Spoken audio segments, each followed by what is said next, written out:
de su portal de Noticias La Plaza. Estamos aquí en estos momentos a orilla de la bahía de Acapulco, a punto de comenzar una plática con la candidata a gobernadora del Movimiento Ciudadano, Ruth Zabaleta Salgado. Buenos días, candidata, ¿cómo se encuentra? Buen día, don Roberto, bien. Muy bien, gracias. Un saludo a la plaza. Gracias. Pues quisiera preguntarte cómo has sentido este periodo que ya llevan de campaña, pues ya estamos en la fase final. ¿Cómo ha sido la experiencia? ¿Qué dice la gente? ¿Qué han encontrado? ¿Cómo está Guerrero? Bueno, a ver, en primer lugar, estoy acostumbrada a campañas más intensas.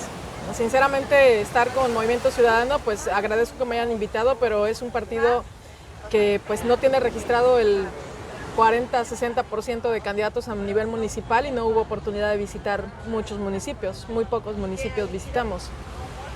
Toda la campaña se concentró en difundirse en redes sociales, en medios de comunicación y uno que otro evento presencial, pero aquí en Guerrero el problema de la conectividad nos impide llegar en muchos lugares y seguramente en varios municipios ni siquiera escucharon de Ruth Zabaleta.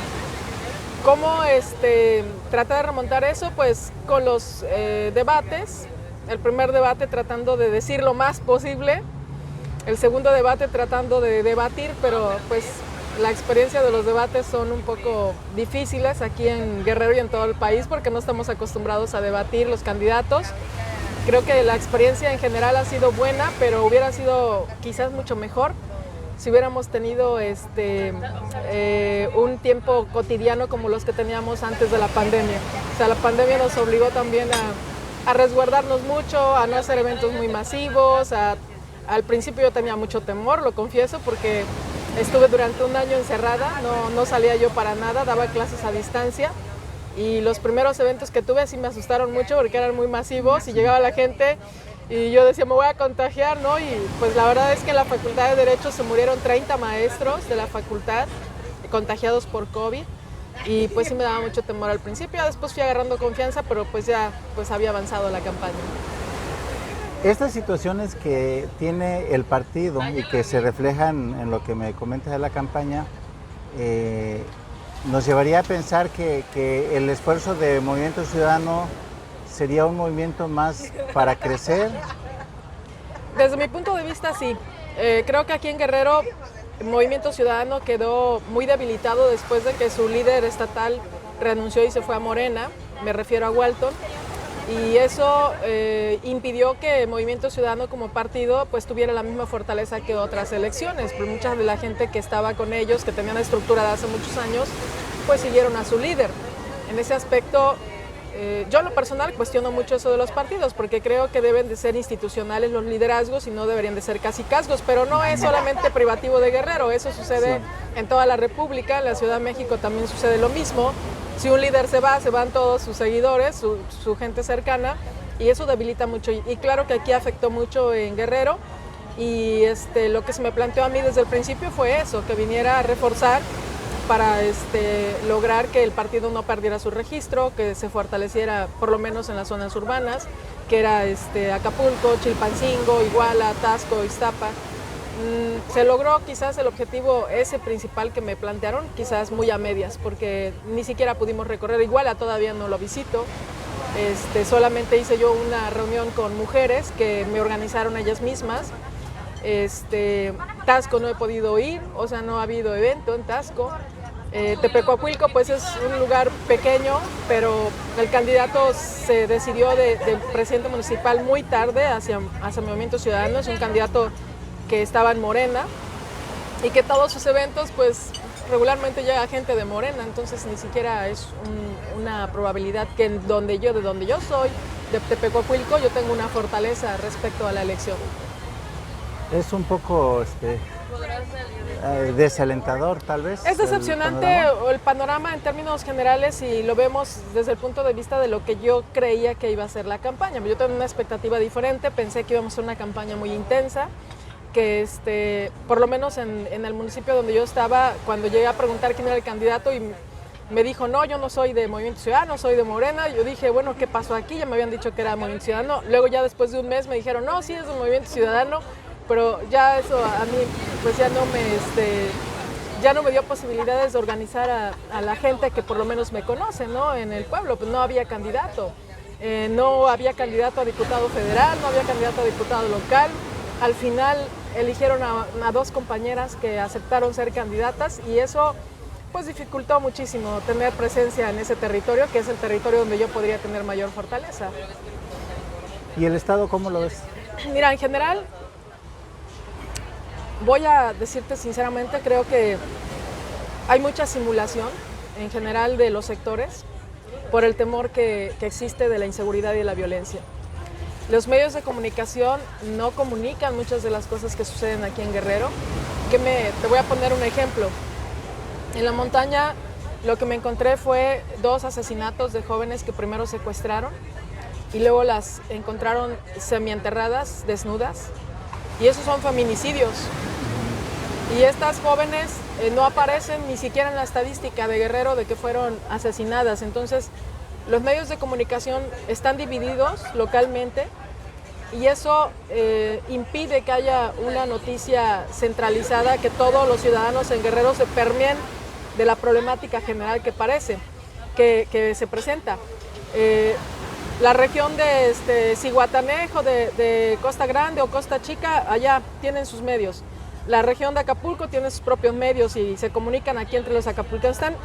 Está muy fraccionada la información y yo creo que eso impide que los guerrerenses cierren filas todos, que se unan y digan lo que está sucediendo en Guerrero, pues es asunto de todos los guerrerenses, no solamente de regiones. Y el asunto de estas jóvenes me hizo reflexionar en eso, de que aquí en Acapulco nadie estuvo enterado de que les pasó eso a esas jóvenes, pero yo casualmente llegué a ver una nota nacional de una de ellas y la otra la vi allá cuando fui a Tlapa y me di cuenta que esas noticias que son muy, digamos, duras para la sociedad de una zona para otra ni siquiera existen, ¿no? Entonces eso debería de no suceder, debería de haber una información, una libertad de prensa que permitiera que toda la comunidad de Guerrero se uniera, que todos los guerrerenses analizaran los problemas que están enfrentando, que tienen de problemática cotidiana, porque, por ejemplo, ayer también que fui a Zihuatanejo, me comentaban ahí los pobladores, pueblos enteros que cierran o cerraban, tenían toque de queda a las 6, 7 de la noche y de hecho no puede uno circular en la noche. Llegamos a cenar a un restaurante, ya era tarde y la gente así como temerosa de que haya circulando gente en la noche, ¿no? Todo el mundo como que está preocupado y eso tampoco lo vemos, que se denuncia, que se diga nada. Yo ni me enteré, yo siempre leo los periódicos nacionales y yo no me entero de la problemática de las regiones de Guerrero. O sea, si acaso me entero de algunas cosas que suceden en Acapulco o en Chilpancingo, pero no en las regiones que están más alejadas del centro. Tal vez eso se deba a que las empresas grandes que abarcaban estatalmente la información han ido quebrando. Mira, es que ese es el problema. Yo creo que lo que yo te conté de Movimiento Ciudadano, creo que es un problema de crisis de todos los partidos. Los emergentes que quieren ahorita lograr su registro, como los que fueron desmembrados en la última elección y que sus líderes principales siempre se van se suman hacia quien vaya a ganar. Entonces, la crisis de los partidos me parece, según lo que escuché de algunos candidatos y los tweets que veo de algunos otros, ¿no? Que no quieren que los vendan y que no quieren que los negocien. Creo que hay un problema de todos los partidos. Y esa misma crisis sucede en los medios de comunicación, en el sector empresarial, en el sector social, o sea, se está manifestando en todos los sectores una problemática, no solo que se deriva de la pandemia, de esta situación de crisis económica que no se manifiesta totalmente todavía y que aquí pareciera como que no pasara, porque en Acapulco como que se empieza a venir la gente desbordada porque han estado encerrados todo el año, entonces llega el turismo nacional. Pero se va a empezar a manifestar quizás más fuertemente en estos sectores, pues que prácticamente desaparecieron o disminuyeron su actividad. Los medios de comunicación no hay impresos, o sea, por eso te digo, yo esta situación de la pandemia me impactó mucho, que toda la información sea por medio de redes y que aquí no hay conectividad en varias de las comunidades. ¿Cómo se van a enterar quién soy, qué propongo, cómo estoy compitiendo? Eso fue muy complicado. Entonces esta crisis generalizada de si le ves por todos lados, pues sí afecta muchísimo, una campaña afecta a la democracia, disminuye la calidad de la democracia en nuestro país, porque solamente aquellos partidos que tienen grandes recursos, o en este caso el apoyo ilegal del presidente, porque el presidente ha reconocido que mete las manos en el proceso electoral, pues tienen posibilidades de que la gente los escuche o los vea, ¿no? Pero los demás no tenemos esa misma posibilidad. Hay mucha desigualdad en la contienda, hay mucha desigualdad en la competencia electoral. Y estas crisis múltiples que se están dando en los sectores seguramente también va a impactar en los derechos humanos. Por supuesto, porque por ejemplo antier mataron a un líder, leí en la prensa de ustedes, que mataron a un líder ambientalista en una comunidad y no fue nota, ni siquiera estatal, no digamos nacional, ni siquiera estatal la nota. Eso demuestra que algo malo está pasando, algo muy malo está pasando, para que ni siquiera sea nota que matan a una persona que lucha por los derechos del medio ambiente o los derechos de los ciudadanos en sus comunidades, que ya ni siquiera nos enteremos, ¿no? ¿Cómo debería abordarse por quien gobierne en los próximos 6 años toda esta problemática, que hasta cierto punto es inédita, pues es nuevo, ¿no? Tienen que darle libertad a los medios de comunicación y tienen que ser muy transparentes en su actuar los gobiernos. En primera, la crisis impactó, pero ya desde antes había una represión muy fuerte hacia los medios de comunicación. Aquí en Guerrero es uno de los estados más violentos hacia los periodistas. Si dicen algún tema, tocan algún tema, dicen alguna noticia que no le convenga a ciertos sectores del crimen organizado, pues ya saben ellos lo que les espera. Entonces, primero tienen que los gobiernos locales, estatales, abrirles las puertas y garantizar los derechos de los medios de comunicación y de los periodistas. O sea, no pueden permitir que los periodistas sean silenciados por los poderes fácticos.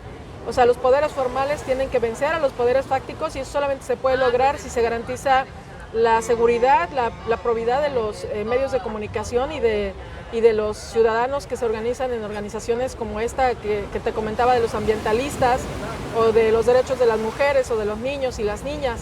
Si el Estado no es capaz de garantizar la vida de estas personas que hacen esa labor para transparentar, para señalar lo que está mal en los lugares y que se ponga atención en eso y se corrija el error, esto va a crecer. La violencia ha crecido por eso, porque quienes son la voz del pueblo para que los gobernantes corrijan sus errores han sido silenciadas. Y a mí me parece que en Guerrero eso es lo que ha sucedido.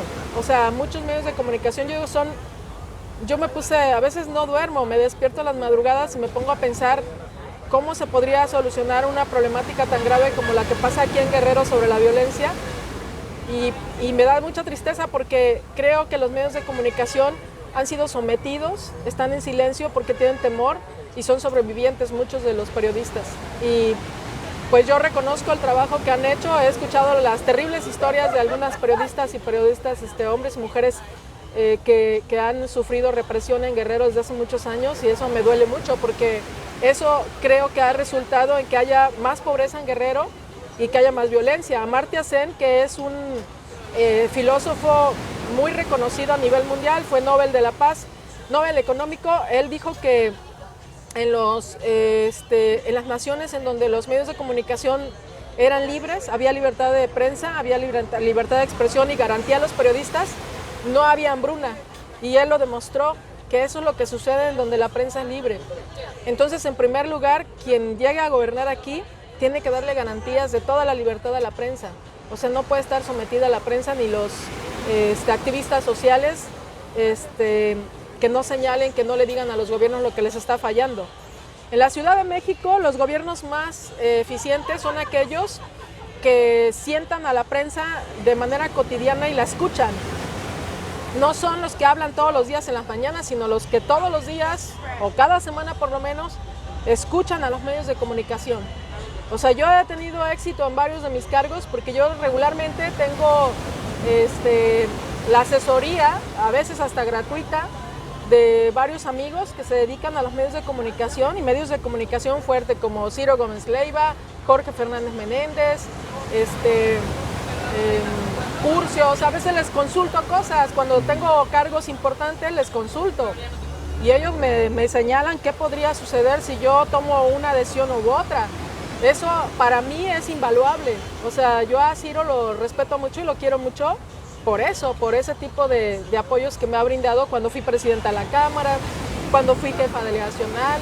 Pero yo los escucho, me gusta escuchar qué opinan los que investigan pues lo que está sucediendo en la sociedad para poder corregir mis errores.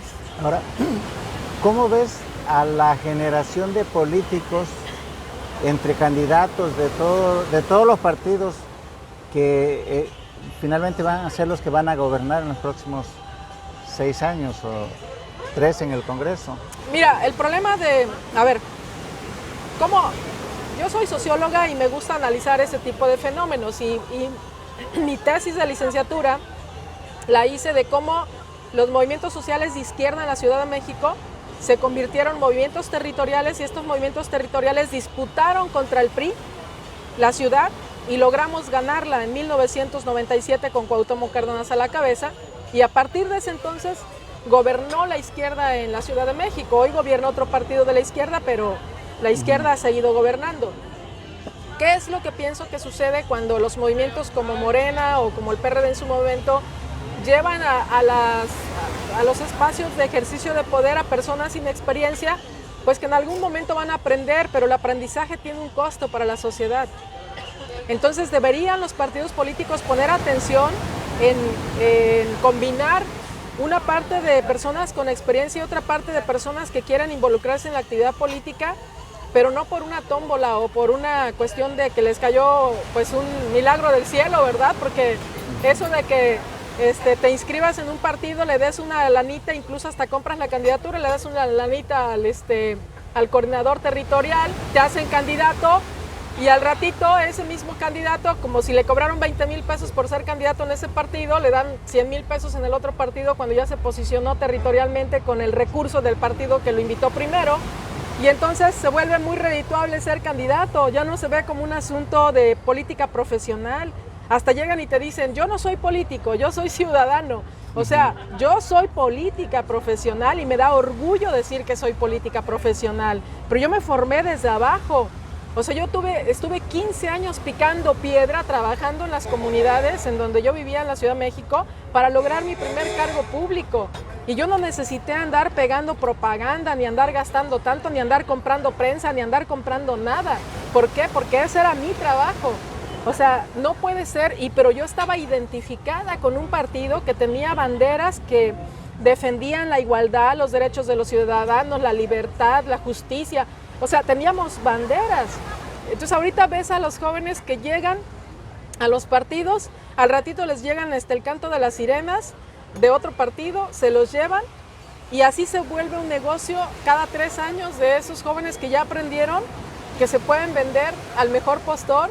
Eso no es hacer actores políticos y esos jóvenes, esos actores políticos, si logran un cargo, cuando llegan al cargo, renuncian al cargo y se van con el otro partido que esté teniendo el gobierno.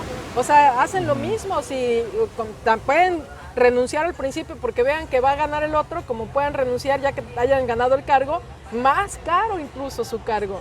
O sea, es una descomposición de las candidaturas. No quiero decir que todos hagan lo mismo, pero yo he descubierto que muchos de los actores políticos de diferentes partidos sí lo están haciendo de esa manera. ¿Y cómo es la alianza que aquí en Guerrero va del PRI y el PRD? Dos partidos en los que tú participaste y que fueron antagónicos pues desde la aparición del segundo. Mira, la alianza la hicieron como un modelo general en toda la República. Así lo hicieron como un modelo y no funciona así. No funciona así porque la alianza de los partidos se debió construir a partir de las características de cada estado de la República. ¿Qué es lo que pasa con las burocracias partidarias nacionales que no analizan territorio por territorio? Simplemente deciden un acuerdo nacional, los líderes, las cabezas, ¿no? Y no miden, no hacen encuestas, no miden la opinión de las personas. no miden el impacto que pueda, no hacen prospectiva. Ellos creen que en todos lados les va a funcionar la alianza como si funcionara en la Ciudad de México, lo mismo les va a funcionar en Nuevo León, y eso no es cierto. Porque la idiosincrasia, la cultura, los usos y costumbres de cada territorio se deben de tomar en cuenta para construir esos acuerdos. Y aquí en Guerrero no es lo mismo que Nuevo León, no es lo mismo que Chihuahua, no es lo mismo que la Ciudad de México. Aquí en Guerrero la izquierda, el PRD, tenía un crecimiento territorial muy importante en la última elección. A pesar de que no ganaron la gubernatura, lograron tener varios municipios bajo su poder, o sea, bajo su mando.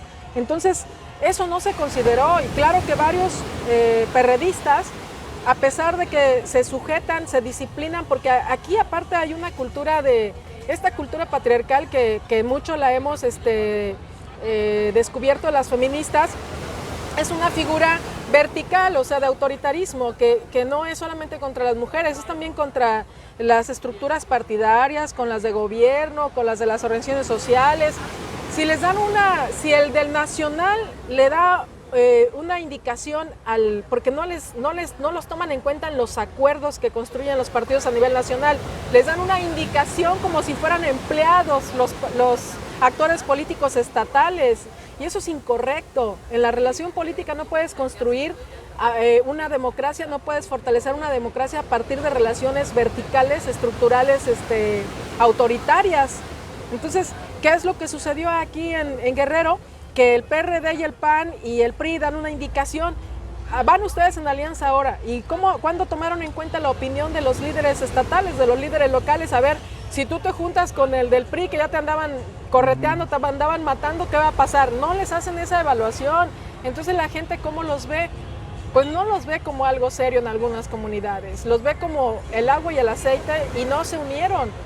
Buscaron otras opciones, los mismos perredistas buscaron opciones con Movimiento Ciudadano, buscaron opciones con redes, con quien les propuso encabezar una candidatura, y se fueron. Entonces está debilitada esa alianza, porque aunque tengan un candidato que posiblemente tiene recursos, ha hecho una campaña territorial importante, pues está debilitada la alianza porque los demás no se sumaron, o sea, simulan. Hay un pacto de simulación donde pues nada más no digas nada, no te van a decir nada, no te pelees. A mí me dicen, si yo critico algo de los medios, me dicen, no te pelees, nada más tú calladita, no, ¿para qué te peleas? Nada más vas a ganar enemigos. O sea, y yo les digo, ¿y entonces en qué consiste hacer política? Yo no soy simuladora, o sea, yo tengo que decir lo que no me gusta y cómo debo de pensar que se deban de hacer las cosas, no me lo pueden ustedes coartar. Entonces ese es un problema, que los partidos políticos a nivel nacional vienen, los líderes, les aplauden, los meten a hoteles caros, los reciben en restaurantes caros, les dan regalitos a los líderes y los tienen bien contentos a nivel estatal, y se creen los líderes que ya los obedecen por eso, y cuando van al territorio y ven su votación muy baja, se enojan. Pero si el chiste del líder nacional no es venirse a tomar la foto, a sentarse en un buen restaurante o a dormir en un buen hotel, es ir al territorio, es ir a la montaña, es ir a la sierra, es ir a ver qué opina la gente, cómo los escuchas, qué se están quejando, tienen recursos, qué les está pasando, lo están reprimiendo, lo están callando, lo están amenazando. Nada de eso les importa a las estructuras nacionales a veces, entonces ese es un problema. O sea, es difícil. Sí, en lo que viene en la elección, pues parece que la batalla final se va a dar entre Morena y la alianza PRI-PRD. Pues así parece en las encuestas. ¿Estamos hablando de izquierda a nivel contra el nacional, PRI incluso. o de qué estamos hablando? No, mira, Morena no es un partido de izquierda, aunque quieran abanderar sus principios de izquierda. Un partido de izquierda ya estuviera haciendo políticas públicas diferentes. El presidente de la República nunca ha sido de izquierda. Él dice que es de izquierda, pero no lo es. O sea, nada más ve económicamente, socialmente, políticamente, qué actitudes tiene el presidente para decir que es de izquierda. Nada más ve las banderas. Vamos a poner un solo ejemplo, el de las banderas de las mujeres. O sea, todo el tiempo parece que somos sus enemigas las mujeres cuando estamos manifestando. Ve nada más lo último que nos dijo, que a estar denunciando lo que pasa en la montaña, de que venden a las niñas y las violan, es estigmatizar a la montaña. O sea, ¿cómo es posible que te digan eso? Entonces tenemos que quedarnos callados. Entonces decir que Acapulco ha estado sustentando últimamente los primeros lugares a nivel nacional y se le cuestiona que estén comerciando a los niños sexualmente, entonces estigmatizar a Acapulco y que aquí todo el mundo sepa que el Zócalo fue un lugar simbólico y que a la gente no le guste recordarlo de que ahí se vendían niños. O sea, por favor, o sea, discúlpenme, pero estigmatizar es lo que hace el presidente, nos estigmatiza a las mujeres diciendo que nunca estamos a gusto o que siempre estamos peleando. Eso sí es estigmatizarnos. Estigmatizarnos es decir, que si nos sentamos con otro actor político, estamos haciendo otro tipo de actividades y no políticas, ¿verdad? Como me lo dijo a mí cuando fui presidenta de la Cámara. O sea, estigmatizar a las personas o los actores o las comunidades o todo, creo que el presidente tiene que, pues, conocer más sus definiciones cuando las pronuncia, porque nos lastiman. O sea, no debemos de seguirnos quedando callados los guerrerenses ante las injusticias que pasan en ciertos sectores y principalmente los más desprotegidos, los niños y las niñas y las mujeres. Entonces, con esa perspectiva, no hay esperanza en lo inmediato para Guerrero a partir de la próxima elección. Digo, mira, yo creo que los ciudadanos no son tontos y los ciudadanos también. Si bien es cierto, aquí en Guerrero el presidente de la República tiene una gran presencia, después de Tabasco es donde más presencia tiene, y sus transferencias le dan un sustento porque la gente de Guerrero, tú sabes, más del 70% es muy pobre y ahorita sobrevive con lo que pasan de transferencias porque no hay trabajo, no hay posibilidades de sobrevivir de otra manera.